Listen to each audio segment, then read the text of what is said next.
Hi, Abraham. We are. I'm very nervous. I'm very pregnant, so I'm out of breath.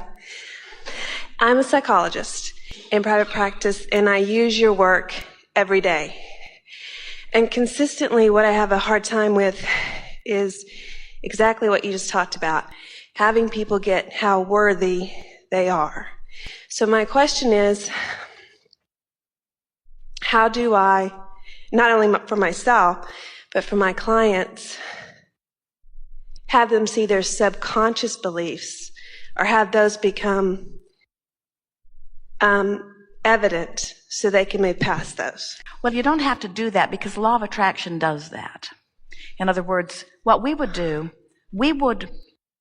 whether you say it to them or not, some are ready and some aren't, just know yourself about law of attraction. Know yourself about how this all fits together, how it all works. And then set them up for successful experimentation. In other words, there's not a shred of evidence to the contrary of what we're expressing here. So when you say to someone, if you want something and it isn't coming, it's because you're not completely lined up with it, and then you follow some processes or exercises to help them get more lined up with it, you can bet the farm on the fact that the universe is going to show them that alignment. You just have to get across to them that they're getting what they're thinking about, and then encourage them to change their thoughts. It's a very simple thing. If we were standing in your physical shoes, we would ask them what's important, not hard to do, that's what they want to talk about. And then we would sit with them and conjure, let them do most of the talking, a vision of what they want. And then we would spend time on it, maybe an hour or two. And each time you visit with them, we'd go back and revisit it again. And it is our promise to you, and therefore you can promise it to them whether you do it openly or not. The universe is going to start to show them evidence of that alignment. You have a cooperative universe that's giving you an indicator of what you're doing vibrationally. So when you have a hands-on attitude that I'm going to offer thoughts on purpose and then I'm going to watch what comes from those thoughts and feelings that I've conjured, it doesn't take very much attention to that before you prove to yourself that the universe responds to you, and that's the only way that we've ever seen that anyone can ever begin to feel worthy. When you want stuff and you can't figure out how to get it to come, that's why you don't feel worthy. You think somebody's depriving you of it, and when you find out it's you, then the subject of worthiness goes away, and the subject of sloppy thinking is what's on the table. And now you can do something about it, you see. So when you say processes to get them, that's just having them picture in their mind and getting really, really clear about what they want and over and over and over. Because what I'm seeing is, like, if they say, okay, I want to have money, then subconsciously the belief system comes in, I'm really not worthy of that, I'm really not worthy of that. And sometimes that's stronger than where they're going. So here's the way we tell that story. So they say, I want money. So they write down the subject of money. So it's like picking up a stick that has lots of money on one end and not nearly enough on the other. And the way they feel is the end of the stick that's activated. So talking about money and activating that lackful end of the stick doesn't improve anything. So here's a process that begins to soothe that. And money is a thing that most of them are talking about. It's the next book that we are writing right now. It is Law of Attraction and Money. Because money interfaces in your experience in so many different ways. So say to them, what is it that you want? And they would say, money. And then the first exercise that we would offer is, all right, money. Have them write it down. And then say, and why do you want money? And they'll say, because I don't have enough. And you'll say, but why do you want the money? Mm-hmm. And they'll begin talking about, they want a bigger house, they want a better car, they want more clothes in their closet, they want to travel, they want a greater life experience. And then what you're wanting to evoke from them are feelings of why they want more money. So what would that feel like? What would it feel like to drive that car that you're asking for? Well, would it feel more secure? I would feel confident. That's what you're wanting to evoke from them. You're wanting to evoke from them emotional feelings. You're wanting to evoke from them the feeling tones of the money. That would be your greatest role, if you could get them to talk about what they want and why they want it. Why? And every time you ask why, what you're reaching for is why? Because I would feel better. Why? Because I would feel more confident. Why? Because I would feel more worthy. Why? Because I would feel more exhilarated. Why? Because it would feel really fun. And as you hold them in those kinds of conversations just a little bit, what happens is that stick we talked about begins to turn on its fulcrum, and this end of the stick that has the money begins to be the more actively dominant part of their vibration. And right before their eyes, we're not kidding you, things begin to happen. Money begins to flow. They'll start coming to you. They'll have stories to tell you. And when they leave, you want to say to them, keep your eyes open for things that are showing up like that, because I tell them, that you're going to begin to see improvement right away just from the work that we have just done.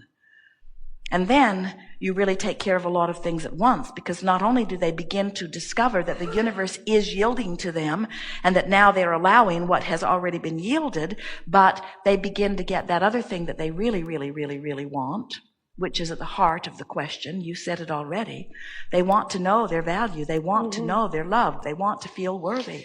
You see, of all of the things that all of you know when you are source energy and as you come forth into this physical body, is that you are the center of a universe and that all of the universal forces are queued up to give you what you want. You know that so emphatically. It's the strongest tenet of your being. And when you're standing in the absence of something you want, that defies that intense knowing. And that's what the feeling of unworthiness is. The feeling of unworthiness is I'm being deprived, or I've deprived myself, or someone's deprived me of my natural legacy. What they want to say is, well, then where's my stuff if I'm so worthy? And what we want you to understand, that feeling of being the well tended to recipient is something that you have to learn to allow.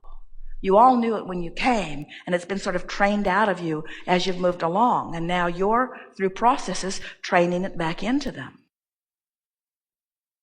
Can I ask a question about that then? Why do most religions teach you that? This original sin, you're born and there's something very damaged about you. Why do so many religions, well, Christianity in particular, teach that fundamentally as soon as you're born, there is something very wrong and unworthy about you? We're reaching for kind words.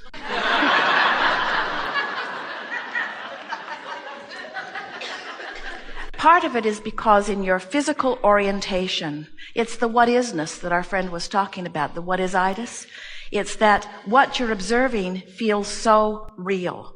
And in your coming together and in your comparative experience is necessary because you have to know what you don't want in order to give birth to the new idea of what you do want. But in your comparative experience, early on, you begin trying to please them rather than closing this gap. And that religion is just a further extension of that. It goes like this. When I see you do that, I feel good. When I see you do that, I feel bad. So let's find a way to control the behavior. So it really is not so different than a bunch of people saying, if you want to be part of our club, then you have to do things that make us feel good when you do them. Clear. And so we'll be so bold as to say that religions, as you have described them, we don't believe they are all that way, but those religions that are that way as you have described them have been perpetuated by people who are disconnected from who they really are. That makes sense. As you get within the essence of religions, in other words, someone said to us the other day that Eastern religions are saying that wanting is not a healthy state of being. And they're saying, so Abraham, you keep telling us that desire is the calling forth of source energy, that it's the basis of the attraction of the eternal beingness that we all are. So how could there be religions that are saying that wanting is wrong? And we say, because someone wisely observed that they wanted something, that they were beating the drum of the absence of it. And in beating the drum of the absence of it, they didn't feel so good. And when they felt that they had found a way to stop wanting it, that discomfort went away.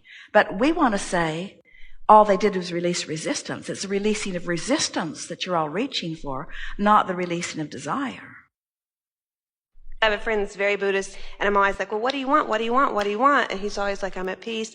And that makes sense what you just said. It's more about being at peace. But we want to go there for a minute, because when you use the word want, there are some who would say, I want, meaning I don't have, so I'm wanting for it. Right. And in that case, you would be focused upon the absence of it, which means you cannot move toward it. When you make peace with where you are, you automatically turn and begin moving toward what you want. So there is validity in that. In other words, at the heart of so many of these religions, there is that which is identical to what we speak. But things get so distorted in the physical environment. There have been endless physical beings like Esther who have tuned to the vibration of source and who have expressed accurately man's relationship with that which is source.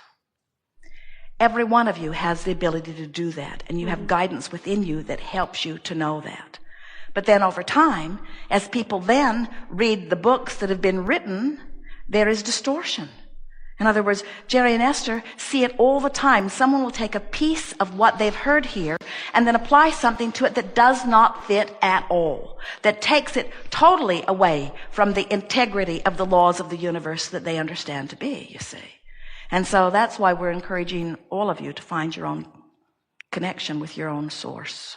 So you can feel if this thought in this moment lines you up or not, allows the extension of who you are or not. The question I have, it's a personal one. When I get into relationships, the first thing I do is look for what's wrong in the guy. And I continuously do that. Do you have a process that you could recommend? Maybe perhaps just looking at what's best in him all the time, but it's just an automatic response. Probably that's the answer, isn't it? What we're encouraging you to do is leave the action aside for just a little bit while you use the power of your mind to line up with what you want. So it really is as simple as this. Let's say that you're just planning that sometime not so far from now you will see someone, and you're beginning to talk now that this time you want it to be different. By the time you meet this next person, you want to be in the place that it is easier for you to see the positive aspects than the negative aspects. Right. So then say to yourself, and I'm going to start practicing that everywhere I go. I'm going to practice it in the restaurant. I'm going to practice it with my clients that are coming for counseling. I'm going to practice it relative to other things. And as you practice it relative to other things, then you will have pre-paved. You will have got yourself into the vibrational habit of it. And then the universe will line you up by law of attraction with someone who is ready to present to you the aspects that you're looking for. A very good affirmation is, today, no matter where I'm going, and no matter what I'm doing, and no matter who I'm doing it with, it's my dominant intention to look for what I'm wanting to see. And friends, there is freedom beyond description if you could pull that off. Because what that's saying is, I'm tuning myself to what I want to see, which means the universe has to deliver to me more of that. It's hard to be surrounded by what you don't want to see.